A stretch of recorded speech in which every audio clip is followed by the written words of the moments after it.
Hey everyone, good afternoon. I know this is the final section for the whole day event.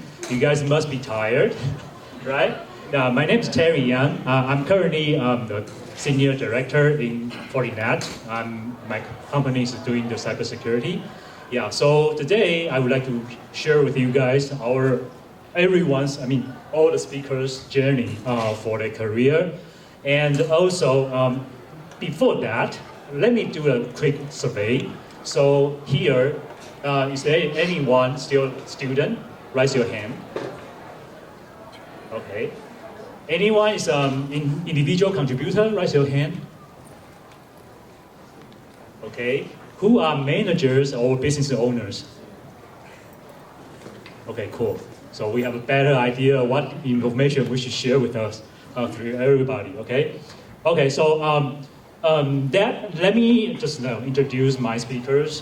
Victor, he is a director in Google. Victor, just introduce yourself. All right, so my name is Victor. I've been with Google for almost 14 years. I actually started in Google as a level 4 IC, and then roughly it took me around 9 years to go from level 4, level 5 as an IC, and then I switched to be a people manager at around level 5, and then I promoted to level 6, level 7, level 8. I don't know whether I will proceed to level 9, being a director for almost like 6 years right now. But to me, career is like more than just one single pillar. Okay, so Google being, of course, a very important pillar. I do have the responsibility for my team, the commitment to the company. Second pillar, obviously, is your family. I think all of us have a great family, and that's a very, very, very key pillar for me as well. Now, the third pillar is my passion. Okay, so my passion is really meeting up with startup companies. That's why I also have a angel fund with Wang and a couple of others that we set up, so that I have the opportunity and probably the reason to meet with a lot of like startup companies here in the Bay Area. So that's my passion. So I think what supported my career per se is actually three major pillars: Google, my family, very important, probably the most important one, and my passion of helping startup and entrepreneurs, right? So that's a very quick introduction. I think I can share later on in Q&A if there are any other questions. All right, thank you. Yeah, the second speaker is Ting Wang. She's also from Google, and she has been like struggled for many years regarding to her career path. So I let her introduce herself. Thank you, Terry, for the introduction and then putting me right behind a level 8 Google director. Hi everybody, my name's Ting, and I believe the reason I'm here is because I do not have an engineering degree, but somehow I made my way to Silicon Valley and working for a tech company, which is also Google, and I'm only a level 5 IC. But I do want to share how I got here. So I got my bachelor degree, major in economics, when I was in UVic, University of Victoria in Canada. Nothing to do with tech. And then I got my first job in Taiwan. That company relocated me to South California, and that's how I ended up in the US. Then my second job was an Apple supplier based in Bay Area, and that's how I made it my way to Silicon Valley. At that job, I started as an account manager, working with major big tech companies, Apple, Google, you name it all. And then later on in that company, I was promoted to sales director. And it's because of the connection I made at this company that got me recruited to Google, and that's how I made it my way to Google without an engineering degree. And I started at Google as a global supply chain manager for Pixel phones. But last year I transitioned to Google Cloud, the data center side. Now I am a program manager to develop the global training program for technicians maintaining infrastructure, which has nothing to do with the first 16 years of my career. And so that's, I'm enjoying the challenge right now, and I look forward to sharing more with you if you're interested on how all the changes in my career. Thank you. Yeah, the third speaker is a really, really hot topic because everybody in Bay Area is talking about like a switch to like a coding guy, right? So Frank, he was a QA engineer before, and then right now he got make a switch. So let him introduce himself. Actually, I'm the quality and reliability engineer. Never mind, just kidding. Yeah, hi everyone, I'm Frank, and actually I majored in chemistry back in Taiwan, and then I got my master's degree in material science in San Diego. And I started my career as a quality and reliability engineer for the semiconductor. And then about 6 years ago, I switched my career to software. And currently I'm software engineer at Amazon. And I know many people are interested to switch to software. So if you thought about it, feel free to reach out to me and talk about it. Thanks. Okay, the last speaker, he's actually, you guys want to know about, because he is a headhunter boss. He owns a Meet.Jobs, and he's going to be in UC Berkeley next year as a scholar. So let's introduce Reinhardt. Thank you for having me here. My name is Reinhardt. It's invitation from NYCU as Alumni Associate, so I graduated from 2005. That's 20 years next year. Okay. Well, after that, I served as engineer and product manager for years, majorly in Asia, and then I did my MBA in Germany. And then anyone here want to start your own business or run a startup? Oh, well, I started Meet.Jobs with my ex-wife. Okay, that was her dream, so yeah. And now we have users from 160 countries, including the US, but honestly major operate in Greater Asia. And I'm actually not headhunter, but our users are headhunters, so I learn a lot from them, and I wish that's some experience I can share later. Thank you. All right, so today I will just give you guys some more idea regarding the agenda today. So basically we'll try to share our experience, and then we'll do a long section like a QA. Because I know every one of you is like you have a different questions, and we can learn from each other by sharing your questions and answering your questions. And then we will have a section for Mingo. So I encourage you guys to know each other in the section, trying to explore the connection and also trying to get like a pivot your perspectives. So something like that. Okay, let's start. So let me share my career path first, because I was from Jiao Tong University in Taiwan, and I was born and grew in Taiwan. I never been to like a U.S. school, and I got lucky and I got sent to US maybe 12 years ago by Advantech. And then 10 years ago, I joined Fortinet and stay till now. And during this time, I actually do a lot of things, try to pivot my career path. And also, I try to know what will be for example, when I was like level 5, I try to know what would be the requirement for the level 6 or level 7. So what I do is I reach out to the headhunter or some hiring managers. I try to do interviews twice a year, and I keep this habit till now. So I have 2 interviews per year, trying to figure out what will be the human market needs, and what kind of position, for example, if I want to be a senior director, and what kind of capabilities a senior director is being needed from the market. So I talked to all the headhunters, and the recruiters came to me and says, okay, Terry, I do have a position for you. So I talked to them, and then I trying to figure out what kind of capabilities and requirements they want. And I came back and then think about myself, see if I do have these capabilities, or I should do more. So based on this, if any of you can share your ideas about if I'm doing right or doing wrong. I guess you're doing right.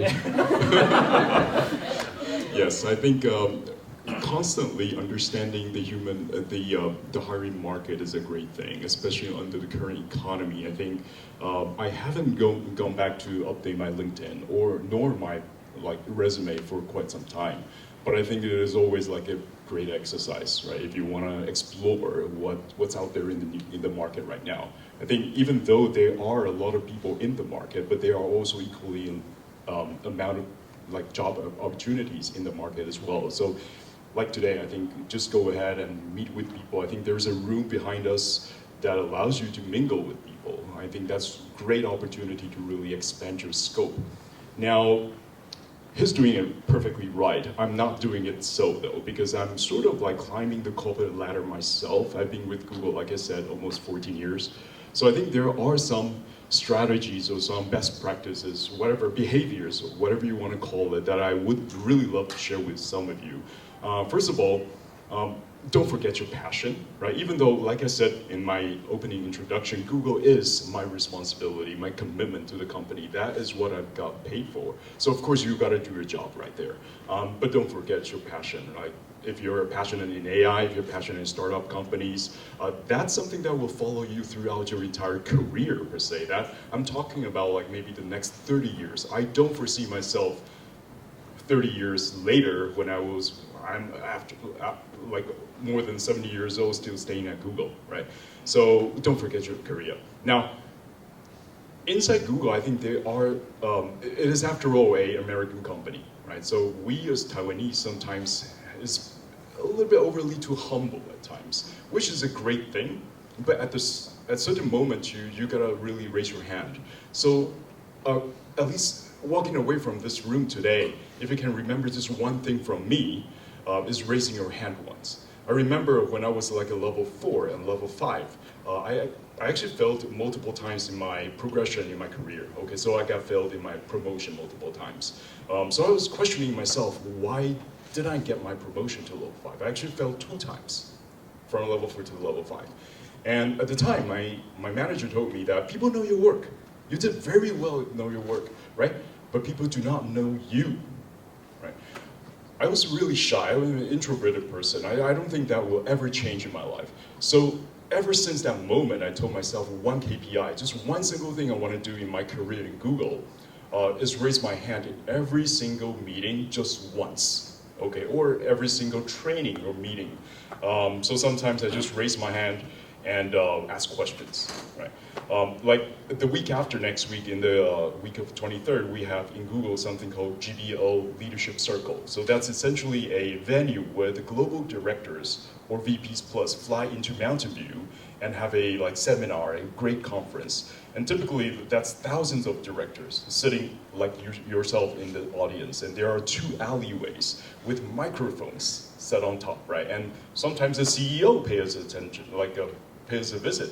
Okay, the CEO was asking questions and just do anyone has any question? And I'm typically the first one just to walk on the stadium in front of a microphone and ask questions. And sometimes when I stood up, it's really blank in my head, all white. I don't know what to say. So sometimes I just say, can you say that again? Can you re-emphasize the question again? But of course, that's really much a joke. But it really forces me to think and to really listen during every single session, because I know that at the end of the training, at the end of the meeting, I will have to speak up. Okay, so if you were to walk away from this room, just remember one thing: be courageous, raise your hand once, it will definitely help you, because it helped me in my 13 years in Google. Okay, so that's one strategy or best practices I want to share with you. And talk with headhunters. Right? All right, thank you. Yeah, from headhunters' perspective. So you talk to every headhunter who approach you? Not really. I still select. How to select? Yeah, basically I'll check what is their background and what industry they are in, because they will always talk to me okay, I have a opportunity from which industry, Yeah. right? I believe in many headhunters' view, you are very good product. That's what they are trying to sell, but things your value, do they know? So I think that's a question, because once you get more higher position or salary, then they definitely approach you. So that's the question I ask, why do we really talk to them, everyone? Because you got to select, just like you select a good lawyer, good accountant, insurance agent, those can be, and of course, family physician. That's a very good friend in your life. And most of us, because like Terry, that initially we are foreigners here, so definitely that's very important to you. When I was a product manager, that headhunter approaching me a few years ago, I usually ask them, so, well, you try to promote, you try to invite me to apply this job. So what's the salary? That definitely they can know, they can share with me, but do you know, maybe roughly, my compensation right now? Because why you try to invite me to submit for this job, for this position? Is that good to my career? Then what's the benefit? I mean, can I accumulate more professional experience, or maybe I can be promoted as a manager, or try to relocate to other place? And that's the thing that you got to discuss. And some questions like your compensation, your wishes or expectation of your next career step. This kind of question can help you to judge if you are talking to the right headhunter. Yeah, so, well, let me add some interaction. So, anyone here that I think that you talked to a headhunter or headhunter talked to you before? Okay, please keep your hands, and if you have a good experience, please still keep your hand. Okay, thank you. Still some very professional headhunters here, yeah. Especially, I'm not sure because, yeah, we are talking about career, but headhunter itself is also a career. Yeah, so, well, because everybody here, you see today that we are talking about AI, machine learning. But this kind of a people interaction job cannot be easily replaced by technology. I mean, AI can maybe help you to find the right job or right candidate, but you got to interview and salary negotiation, and you got to talk to people to get a job or to hire the person. So yeah, that's their experience and their profession are also very important, and I wish you all can have a very good headhunter friend. Yeah, exactly. So I don't have a good headhunter friend except Reinhardt. Yeah. So yeah. So talking about this, I believe to maintain your core competence will be very important to the human market, and also I would say like a pivot your career path is really hard, and you need to keep to do it because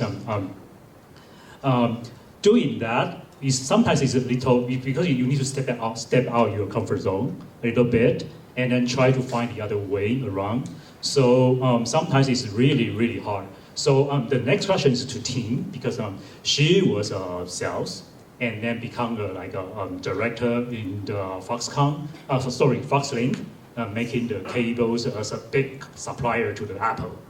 And then now is doing as an individual contributor in Google. So are you satisfied in this movement? Because everybody, I mean, in Chinese culture, everybody wants to be like a manager, right? They think to be manager is very good. But now you choose from manager to individual contributor. So what is this move to you? I'm starting to feel like this is a strong contrast between Victor and me. We can swap jobs. Thank you for saying that, but no, I don't want your job. My second job at Foxlink, I was promoted to sales director, and it was how should I put this?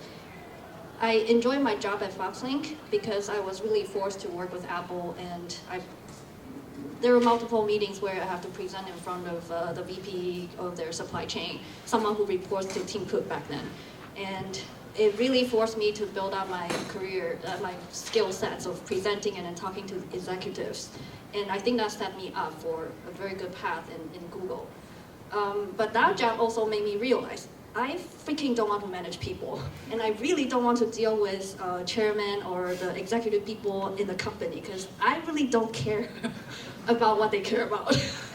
So I really enjoy my path at Google right now, and I was definitely offered opportunity. Say, hey, do you ever want to take this opportunity and then see if you want to become a people manager when I was a level 5 IC.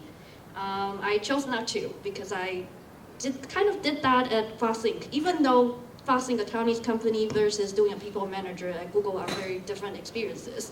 But I can tell you, it's gonna be a much tougher experience because you're managing people all over the world, you know, because I do believe in a Taiwanese company is more like a top-down culture. It's like, take it or leave it. We can hire you, we can hire someone else, but at Google, you have to be googly. You have to say words where you have to sugarcoat everything, right? Sugarcoat might be a very passive-aggressive word, but I know this is not the path I want. So I'm gonna tag along what Victor shared. I have passion, but my passion is enjoy the gym at Google, the free coffee at Google, and they offer free therapy session, 25 sessions per year. I love that. And so my life at Google, I chose not to pursue that. I chose not to climb the corporate ladder. I chose to develop my the real work-life balance. I now have a much more life outside of work. And so when my other coworkers, when they get promoted, I'm like, good for you. I don't want that. Awesome. Like I choose a path that I enjoy. And one last thing I do want to tag on is, although I am not climbing the corporate ladder, throughout my entire career, I never say no when chances present my way. My first job was in Taiwan. They offered me to relocate it to South California to run a branch office. I was 23 back then. I said, yes, I'll go. And when I moved to Bay Area working for FastLink, do you want to be a manager? I said, yes, because I've never done it before. And it's because I did it, then I know I don't like it, so I can make peace with myself. And even with the latest transition from consumer, because I was doing consumer hardware for 16 years. And last year I switched to cloud. And I switched from, so the industry changed. And then my role also changed from supply chain management to program manager for training. And the thing is, I didn't move to cloud for doing training. I was doing cost because I was negotiating cost, and now I'm doing cost for data center. But then they didn't want me to do cost anymore. They were like, oh, we have options, training. Do you want to do it? Freaking no. I have nothing to do with training. But eventually I was like, okay, fine, I'll take it. And I think that's how my entire career path. I did not choose all the paths I did. I just take the opportunity presented my way. So take on what Victor said. He's talking about going up to the stage and say, oh, ask one question. I think you need to practice something every day in your career, doing something that makes you feel uncomfortable. Taking an opportunity that you're like, I don't really want to do that, but maybe that day you can try to do it, and that little shift might pivot your career to somewhere different.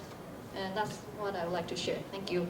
Yeah, so my takeaway from Ting is like, because I know her from the first year I came to USA, and then we share the same house, we live together.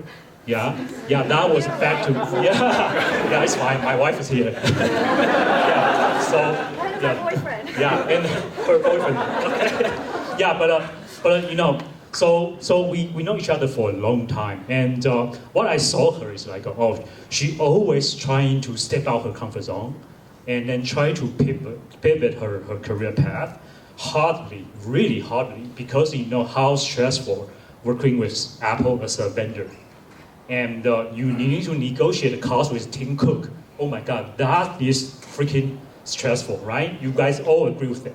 So, by doing that, it's actually, you know, incredible stressful to me, and I think I cannot really take that opportunity from her job. And then after everything, she chose to become the individual contributor, which is very good because, you know, when I become a manager, people manager, I always thinking if I really like the current career, because it's very challenging, because as Ting said, you need to manage a lot of different peoples, and then you need to take care of every people's feelings. So that is the most challenging part. It's not really like easier than than facing like what kind of technology we are using today. So it's really challenging, and the people doesn't really tell you what they thought. So you need to figure out by your experience, something like that. Can I ask Ting? Sure. I just want to ask you if you ask them, your boss or manager, that how they think about you, how do they find that you can do that before you? No, never. I never really asked that. No, okay. But that's a good question. I feel like sometimes it's just like assignment was given to me, then I did it, I delivered it. Mm-hmm. And after the say, hey, prepare this meeting with Apple to present to Apple executives. Can you do that? Okay, sure. And I did it, and it feels like the meeting went as planned. Mm-hmm. And then so next time they'll give you this similar job or more challenging assignment, and just continue to deliver. Then you start building that reputation, and then usually that means you will get promoted, and then that's kind of how my impact is. Yeah, and one thing I want to encourage you guys is like to do one-on-one to your managers, maybe at least once a week. Yeah, I force my employees do one-on-one with me once a week, but it turns out like some of them ask for more, because I will listen to them, and then I'll try to fulfill their needs. Yeah. So I encourage you, no matter if you are managers or individual contributors, you can I encourage you to do one-on-one to your managers and let them know what you think, because it's really hard for a manager to understand your employee's thinking. So sorry, I want to tag along. Okay.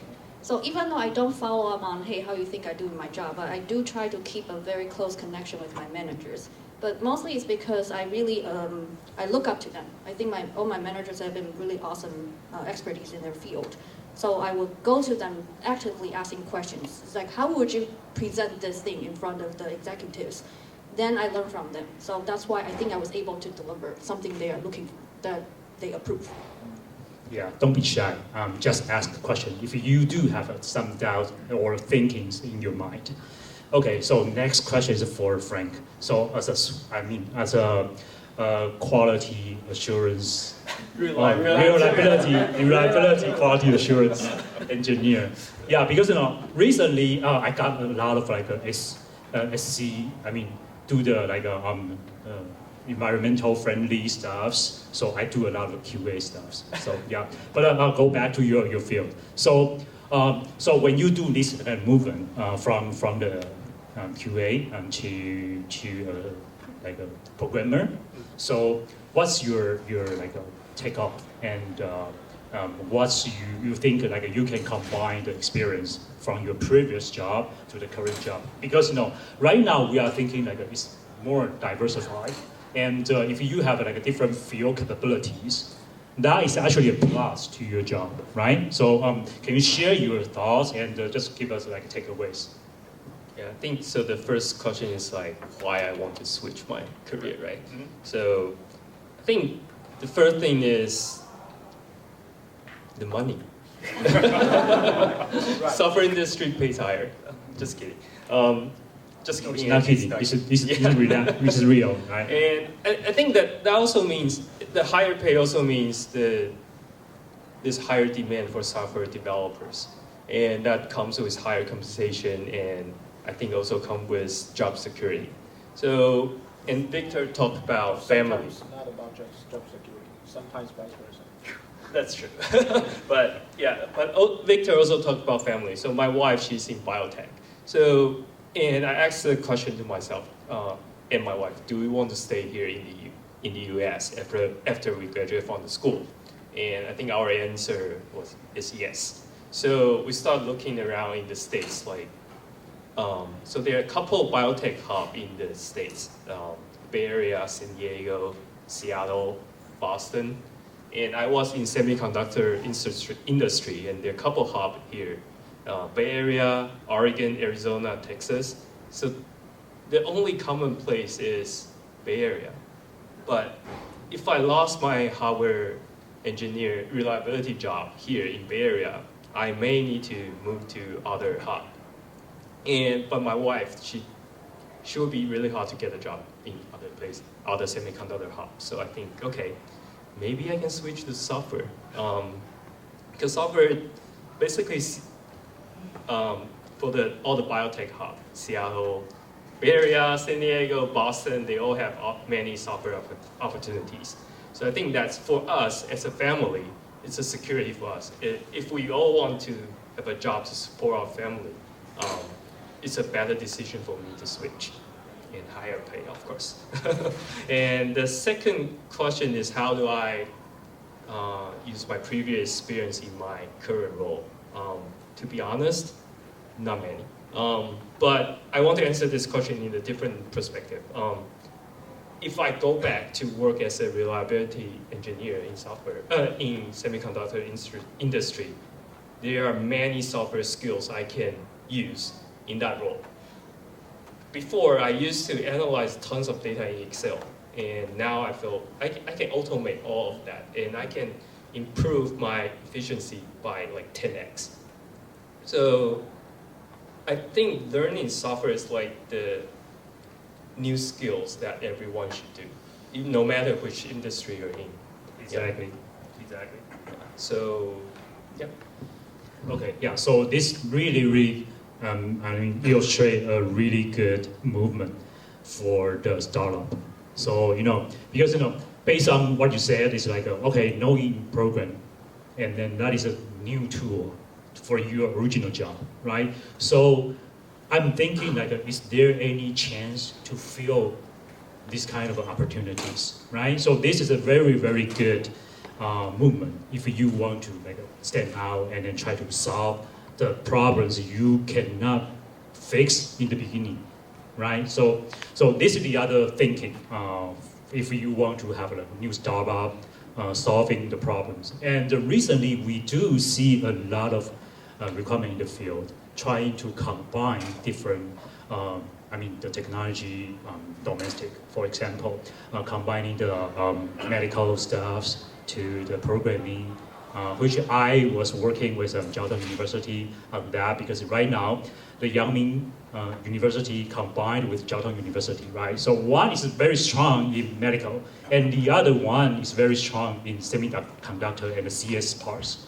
So right now they are working together to figure out what kind of new solution to the world. So which is very convincing and also inspiring to everyone. So go back to the original question. So because I just feel like today all of us is kind of like an extrovert, but I'm just wondering if any one of you guys are like an introvert people. Oh, raise your hand. Oh, there's a lot of introvert people, right? So you probably just think like, okay, Terry, you just say like talk to your employee or try to do something, reaching out people, something like that. It's not really like suitable for our introverts, right? But I don't think so. So I just want to ask you, the speakers, do you have any thinking like working with introvert people and then like how to help them to perform? Okay. So, I'm not extrovert. But I did something very similar about how Victor did. Say, raise your hand and try to raise your hand in every meeting and try to speak up. What I did is I tried to also speak up in every meeting, and I would make my point clear. And so there's one time I heard the manager make a comments about my colleague. She said she said that he didn't speak a lot, but whenever he speak, I would listen. So I think to me that's the person I want to become. So I don't need to speak a lot, but I want to make sure when I speak, everyone listen. So I need to make my point really clear. All right.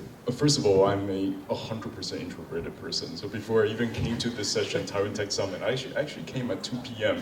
because I was so tired. I just came back from Singapore on on a business trip, right?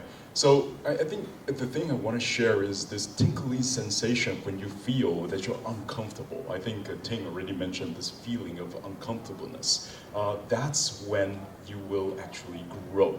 Okay, so stepping out of your comfort zone. I want to give some actual examples of my multiple years, both in Google and outside of Google. So I remember when I was a level 5, finally, after failing 2 times, I got to be a level 5. And at the time, the VP, my VP actually offered a very small team, okay? A team of only 3 people, including myself. And she was like, oh, we have this new team formed, it's called Mobile Solutions Consultants. Anyone interested? Okay. It is extremely uncomfortable for me to take on that role because number one, I was an IC for many years. Okay, I do my job well. I have not yet started managing any sort of like people in Google yet. And it's a small team. So I was asking her, oh, can you tell me more? What is mobile? And she was saying, I don't know. You figure out yourself, it's your job, right? And what is solution? The same question, the same answer as the first one. I don't know either. That's supposed to be your job. That makes me extremely uncomfortable to take on that job, right? So I wrote a very long email explaining why I think I'm suitable for the job, why I volunteered for the job. And I never sent the email out for like a couple of days. And at the time, my wife then, I was like, oh, I'm very confused. I need to go to the bathroom, to think about this. And after I came out of the bathroom, she actually sent the email for me and just sent it to the VP. Okay, I'll take the job. It is one of the best decisions I made at the time. Okay, that allows me to really swap into a people management role, which is something I have never tried, which is something that brought me into growth after all the other years that brings me to where I am today. Otherwise, I don't know whether I will ever have this opportunity to be promoted even further, right? So that's number one. And number two also makes me feel maybe a little bit even more so uncomfortable is my move to the US. Okay, I have only been to the US less than 4 years after my green card got approved. I've been with Google Taiwan for like roughly 10 years. Right, so it was a huge move. There was a reorganization at the time, and I can very clearly see that my scope has been shrunken. Okay, my team, I originally lead both the web platforms team and as well as the Google Assistant hardware integration team in Taipei. But after the reorg, the hardware part is taken off of me, right? So my team is essentially cutting off. Okay, it is a smaller team now, sitting in Taipei, and I sort of figured out that doesn't make sense anymore, and it will not work out for me. And in fact, prove it doesn't work out for me if I were to stay 4 more years in Taiwan. So I told my VP at the time, I can move to the US. I just got my green card.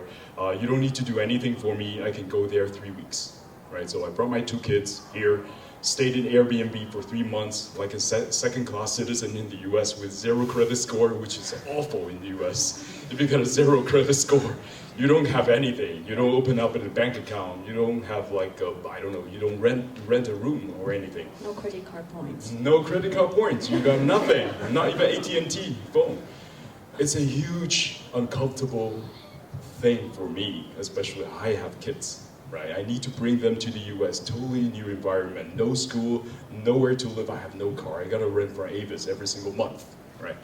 And that's the second best decision I made, right?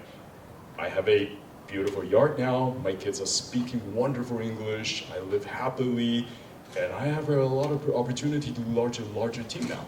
Now there's a European team reporting to me, the America team reporting to me, as well as my original Asia Pacific team reporting to me right now. Plus, there are other things that's added under me, like Privacy Sandbox, the state-of-the-art things that's happening here in the Silicon Valley.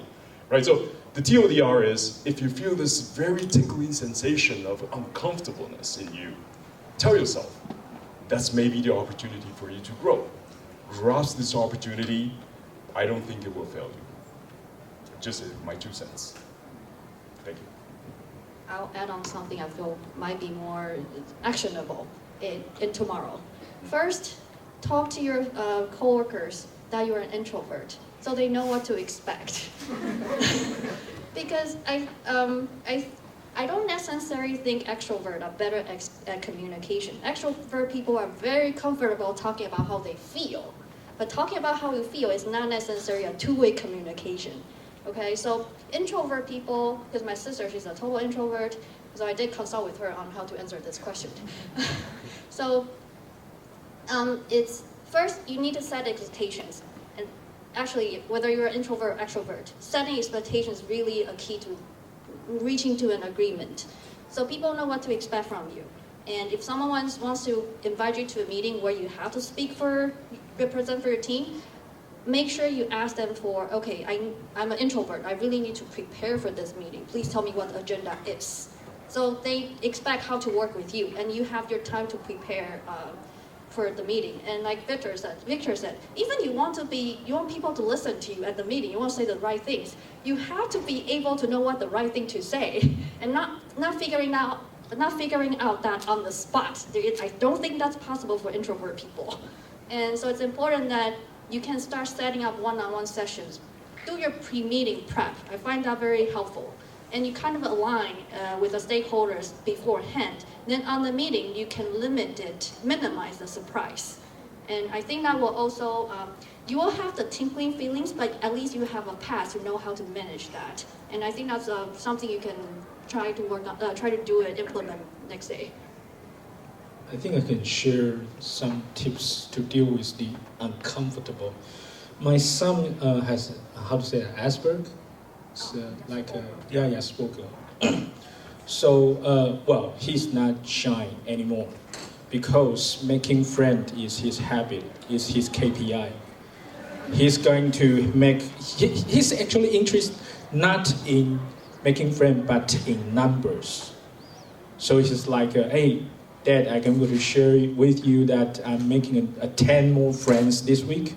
Their name are, come on, they can remember, okay? That's those kind of kids, they can just remember their name. That's how I share with him that to make friends, hey, they must know your name, and you know their name, and you guys play together. Maybe sometimes meet in the park that we slide the same slider, that's all.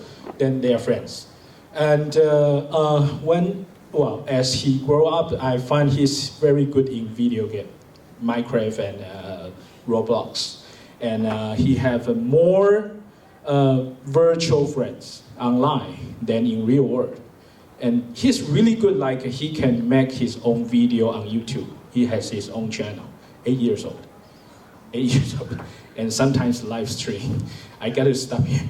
Yeah, so I mean, you can think about just that also remind me when I saw him doing that, it remind me my one ex-colleague when I work in Germany, we call him the summarizer. Just like Victor said, you got to at least raise once in every meeting, right? So every time that he raised his hand, in the very beginning, he's like, so what you say is, what you're trying to present with, let me summarize that, let me conclude that. And then the supervisor, we get used to of his summarize. Then when the meeting is going to end, that the supervisor, the manager will call him, hey Kevin, the summary please. So that's we know that. And that's also help you to overcome that when you feel uncomfortable to show, to express yourself, like you not only repeat other people say, but to make their points. Yeah, just share. Thank you. Yeah, this is a good one. So I do have like 5 minutes left. I mean, for the whole section. So do you have any questions for us? Yeah, please.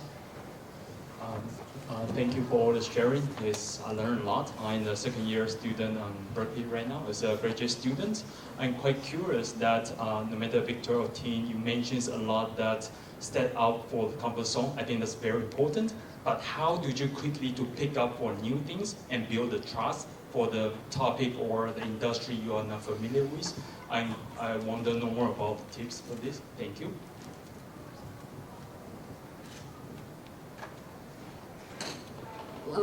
Recently, I'm doing puzzles. So how I kind of picture it is, you have to ask around. You have to ask set a lot of one-on. Say you got assigned to a new industry, a new project. You need to start you cannot even identify who the stakeholder is. You have to talk to so many people. It's like you're in a big puzzle, you're starting. You have to pick out the corner pieces. And then you slowly find out the flat pieces where you make it frame. So like at the beginning, you have to talk to so many people to figure out, okay, this coworker, he's gonna be helpful. This person, he will be my customer, she will be my customer down the road. This person, don't talk to him or don't talk to her. No help, not helpful at all. You know, so you gotta find the corner pieces first. And that process is it's the most uncomfortable process because you are feeling that you're always asking stupid questions. You just need to get through that phase and then build up your framework. Then slowly you will come up with a game plan. And I do want to add another thing is, do not wait for people to tell you what to do. You have to kind of create your own game plan. And you can at the beginning you don't really know, but once you figure out the corner pieces and then you kind of have an idea, then you can start bouncing ideas with the stakeholders you identified. Right. And to answer your question, I don't think it's going to be done quickly, unfortunately. Right, so for both opportunity, even though it's a very quick sharing today, but it's a very, very long years of work afterwards, right? So ever since I moved to the US, so the European team started to report to me. There is a manager managing my Europe, EMEA region, as well as the America. I think I'm doing really well in Asia Pacific because I essentially hired everybody in Asia Pacific, but not the other two regions. So the first year is very, very turbulent. Right. There is sort of like a manager survey, this questionnaire in Google. My first year in the US is not good, right? It is needed development for almost across all the 3 pillars that Google actually asks our team members for scores. That's the first year. So I was actually thinking by myself, why did I make this choice? It is so hard to culture-wise like understand them, and they understand me. That took me almost 2 years, right? The second years, my scores start to improve. This most recent one, I got actually very good excellent scores on all 3, right? So for the first time after almost 10 years at Google, actually 13 years at Google, I feel that I have done something different. In Google Taiwan, I was so comfortable that everything I do is just there. Everything is just naturally done. Right? There is no challenge anymore. But after I moved to the US, like I said, yeah, I'd say I'm uncomfortable. You gotta make this choice. But it is actually 2 years of hard work and 2 years of harsh understanding of the reality, understanding their culture, understanding why you're doing things wrong, why aren't they listening, why am my score so low, right? And they have actually verbatim feedback for you, even though it's anonymous. Right? But they can be very straightforward if you're talking to a European person, right? Which is great. But I just want to tell you that it's not going to be quick. It's going to be a lot of time, commitment, and you're gonna stay strong. Yeah. Right? You're gonna take care of yourself. Play games in the evening, right? Relax, meditate, read books. Read books actually helps a lot. But it is just going to be natural that you feel taken aback, that you feel down, which is totally okay. That's one of the costs of being uncomfortable, but it is going to be one of the engine for you to grow. So that answers your question, hopefully. All right, thank you. Okay, maybe we will open the last question. Anybody have a last question?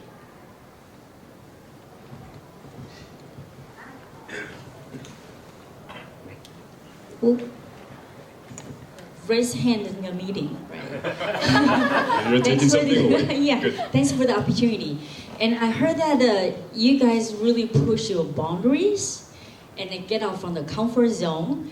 But my question is that how you understand yourself, that what make you to feel happy and balanced in your career. Thank you. It's hard. Okay, let me answer that first. Yeah, because I'm not sure because in the morning we are talking about like if you got bored when you work for a company for a while, right? So the reason I'm trying to step out of my comfort zone is because I got bored easily. So I try to have different challenges. So let me share one experience back to like 12 years ago when I joined Advantech.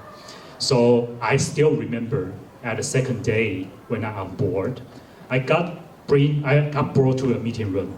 My mentor told me like, okay, we are going to have a meeting right now, but I have the other meeting. So you deal with this customer by yourself, and then I'm going to the other meeting.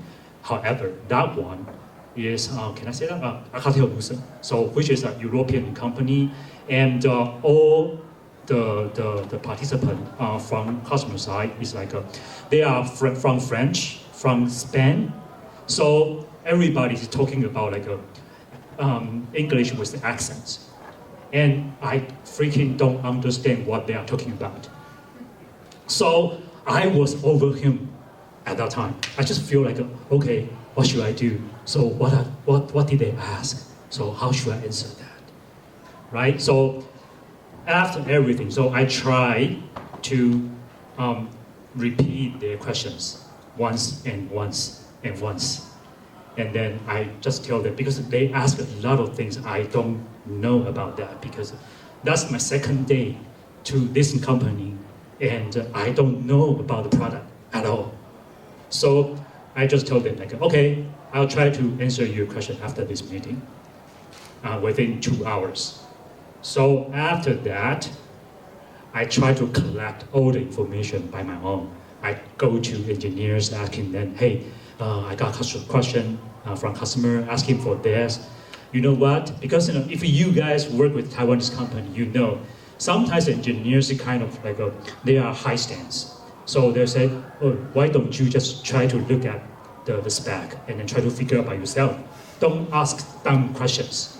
So I was so frustrated at that time. So echo to the topic before. So because that is extremely uncomfortable, and I know if I've been through that, I will get growth, and then I can be promoted by myself. I mean, from myself, I just thinking, okay, I can be growth, right? So, so I like to do some challenging for this one. I try to figure out like all the answers from missing pieces, right? So I try to do the puzzles from all different ones. At that time, I don't know what is like the requirement from the power plant, and I don't know like how will be the wire gauge it should be if I need to connect something to the rack, something like that. So I try to figure out all the questions and the answers, and then it becomes like it's not really make me boring. So it let me feel like have challenge every day. Till today, I'm still taking new projects from my CTO. And because you might know, my company is doing cybersecurity. But today, I'm studying for something like I'm studying like a dorm, to make some dorm or some robot. So it's really challenging for me because I need to study all the time to the new technologies and the fields I don't know. So I will say like stay curious and stay trying to not really strong. Stay humble, stay thirsty. I mean, I like what Bill Jobs talked. So stay hungry, stay thirsty. So this is a really good thing. You need to push yourself to the edge, and then try to figure out, try to take challenges, and then you won't get bored. Then I think that's the thing pushing me to today. I think maybe you asked about how to maintain the balance between work and life, right? I think one thing is you need to make peace to yourself, to know what you need. I think Ting just made a good point. She doesn't want to be a people manager. She's happy with her role. And I think I feel the same. I don't want to be people manager. I haven't been a manager yet, but I see what my managers are doing. I feel that's not what I want. So, and I think you should make that clear with your manager. Like, you don't want to be a manager, you don't want to get promoted, that's fine. But you need to set the expectation so your manager would know what you want. And you don't have to climb the corporate ladder. So I think that's how you find the balance.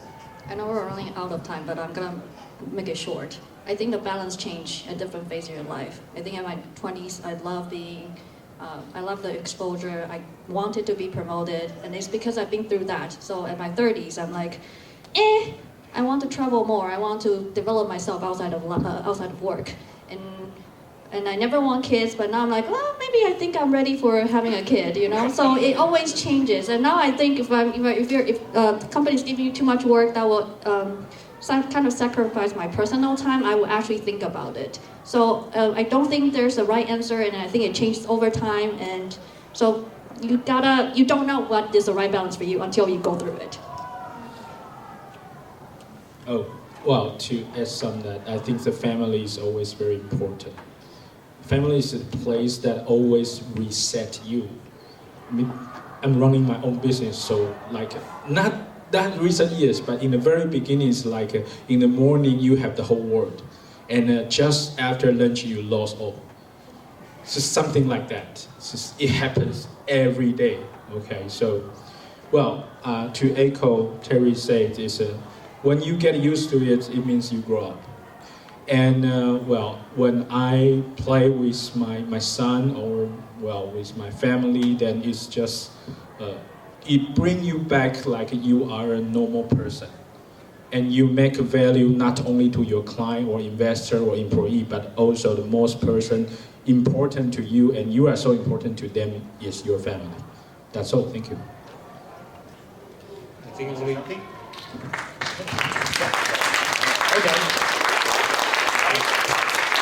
So that's the end of this today's session. I think this room is going to be ended. So hopefully you enjoy this section. If you have questions, you can connect with these speakers. The rest just please drive safe home and enjoy the rest of the weekend. Thank you guys.